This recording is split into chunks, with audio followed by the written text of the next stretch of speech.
बेहतर है एक एक श्रोता की हाथ खड़े करके तालियां डॉक्टर कुमार विश्वास को बुलाएं। डॉक्टर कुमार विश्वास।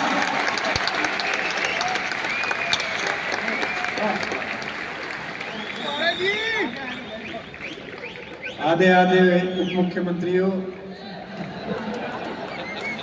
अरे विनीत चौहान ने जो आपके साथ किया उसका मुझे बहुत दुख है। ये क्या आदमी है भाई।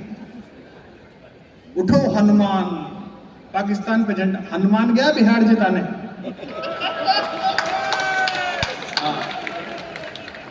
परसों आएंगे यहाँ, उस दिन ये दोनों कह देंगे। वो इनसे कह रहा है, राज्य के मंत्रियों से, आप जाके कह देना मोदी जी से। तुझे लगता है ये बोल पाते होंगे?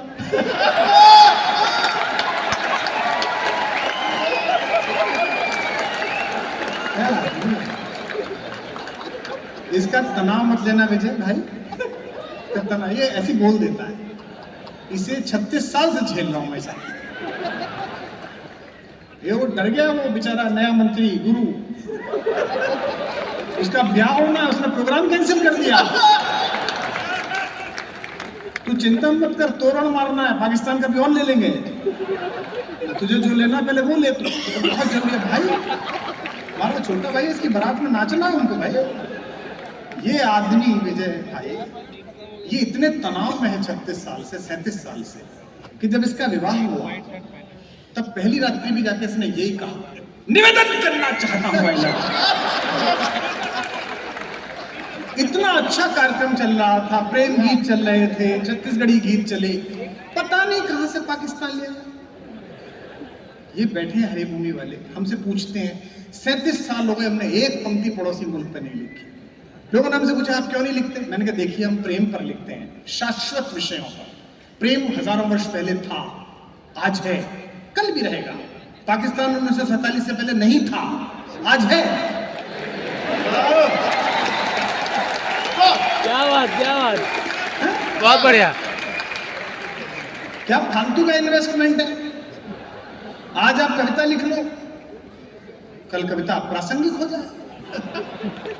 क्योंकि जैसे दिल्ली में दो बैठे हैं, इनका भरोसा थोड़ी है। इनको तो रात को 12 बजे 8 बजे आके यही कहना है कि आज रात 12 बजे के बाद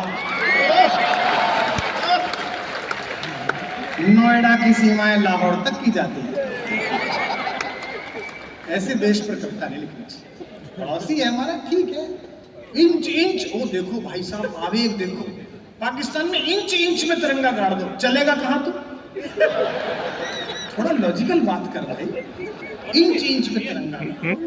और अगली जो बात कह रहा हूं उस पर तालियां मुझे पता है खुद ही बजेंगी।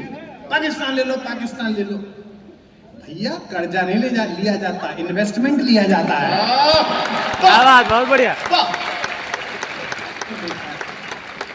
और बीच में ले आया चीन। ये तो आज आपने एक ही बुलाया। अभी मैं गया हुआ था लखनऊ, वहां 5 वीर रस के कवि आए और भाई साहब उन्होंने मेरी तरफ उंगली कर करके कविता पढ़ा। एक लखनऊ का लोकल कवि, इससे भी सीनियर है, वो मुझे देख के कह रहा था, कुमार विश्वास आप प्रेम की कविताएं सुना रहे हैं, चीन आंखें दिखा रहा है। मैंने कहा तू एक चीनी ढूंढ ला जिसकी आंख तुझे दिख जाए। क्या बात, बहुत बढ़िया, बहुत सुंदर। उसकी खुद को दिखने नहीं, तुझे दिखा रहा। अगली बात जो कह रहा हूं, अब तक जो तालियां ना बजी हो वो गूंजे इस पूरे पंडाल में, रायपुर में। और मैंने कहा चीन वीन का तनाव मत ले, चीन के कमांडर की जितनी हाइट होती है, हिंदुस्तानी सैनिक का उतना छाती का नाप होता है। बहुत सुंदर। जिस दिन आदरणीय रक्षा मंत्री जी राजनाथ सिंह जी को गुस्सा आ गया, उसी दिन कह देंगे बेटा राजवीर लेटे लेटे मार दो। कभी मरना है।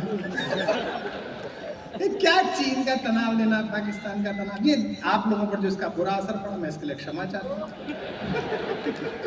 पड़ोस में चल रहा है। अब पीछे पुलवामा में जब घटना हुई हम सब दुखी हुए, उससे पहले जब पहलगाम हुए थे वहां दुखी हुए, लेकिन बाद में हमारे सैनिकों ने अंदर जाकर कर्मकांड संपन्न किया, तो हम तो बड़े प्रसन्न हुए। जब पिछली बार जब सेना अंदर घुसी थी तभी से तो हमारा झगड़ा शुरू हुआ था अपने यहाँ, क्योंकि हमने तो सेना की तारीफ कर दी और हमारा वाला नेता सबूत मांग रहा था।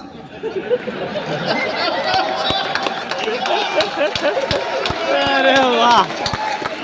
नहीं साहब, मैं बता रहा हूँ अरुण जी, मैंने उसको मना करा था कि भाई देश ताली बजा रहा है, बीच में मुंह मत दे।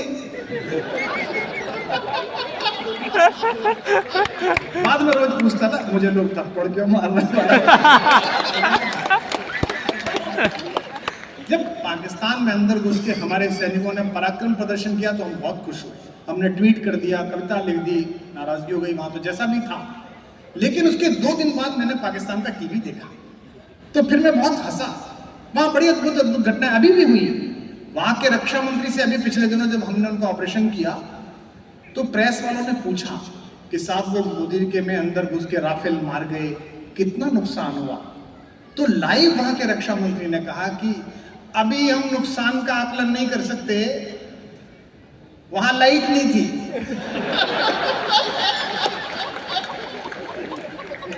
मैंने कहा खान साहब घर जाओ, वहां भी लाइट नहीं थी।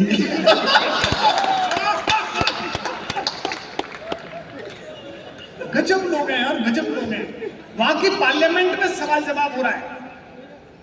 उनकी पार्लियामेंट में बिलावल भुट्टो हैं एक, उनके यहां भी हैं। कोई बात नहीं, कल समझ में आएगी, हंसना आराम से।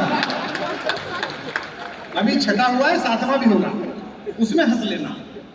तो वो बिलावल भुट्टो सवाल कर रहे थे कि वो अंदर कैसे घुस गए, वो कितना नुकसान कर गए, हमारी रडार क्या कर रही थी। तो वहां के रक्षा मंत्री ने कहा कि साहब वो रडार मौके पे खराब हो गई थी। मैंने कहा बेटा चाइना से माल लेगा। इसलिए ज्यादा तनाव मत करिए, ज्यादा आनंद में रहिएगा। ये बेकार की इसने जो बातें की, मुझे इसका दुख है। ये राजस्थान से आया है, अब तो ये सुधर गया। अरुण जी पहले ये कविता सुनाता था, ये कहता था ओ पाकिस्तान मैं तुझे राणा सांगा की तलवार से मार दूंगा। तो मैंने कहा यार राफेल के जमाने में तलवार, कह रहा देख तू समझता नहीं है, धार से मरा मरा नहीं मरा, इतनी पुरानी है कि सेप्टिक से तो मर ही जाएगा।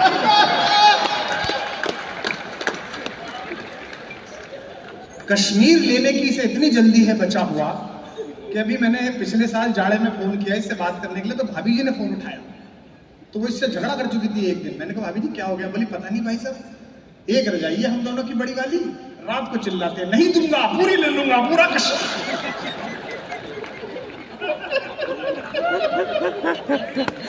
अब तो सुधर जा भले यार, कोई तनाव बना।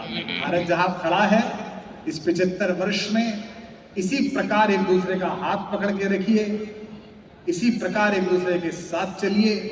कवि की जिभ्या पर 24 घंटे में एक बार सरस्वती सिद्ध होती है। सिंधु नदी के आर पार जहां जहां भगवा ठहरता था, 100 वर्ष पूरे होते होते उस भूभाग पर भगवा ठहरेगा।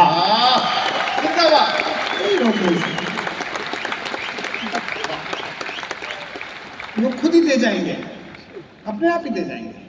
और भारतीय सेना काम पर लगी हुई है। अभी ऑपरेशन सिंदूर हुआ, हमारा भी हुआ था 25 साल पहले, जिसके बाद 2 छोटे छोटे प्रांत हमारे आंगन में आए। अभी सेना करके आई है, मैं आशा करता हूं जल्दी ही हमें बलूचिस्तान नामक बल्लू प्राप्त होगा। 9 महीने बाद हम उसकी खुशियां मनाएं। आप सब उस समय कार्यक्रम कराना, हम सब 2-4 कवित्रियां और लेके आएंगे जो सोहर गा सके। कि तुझी से शाम हो जाना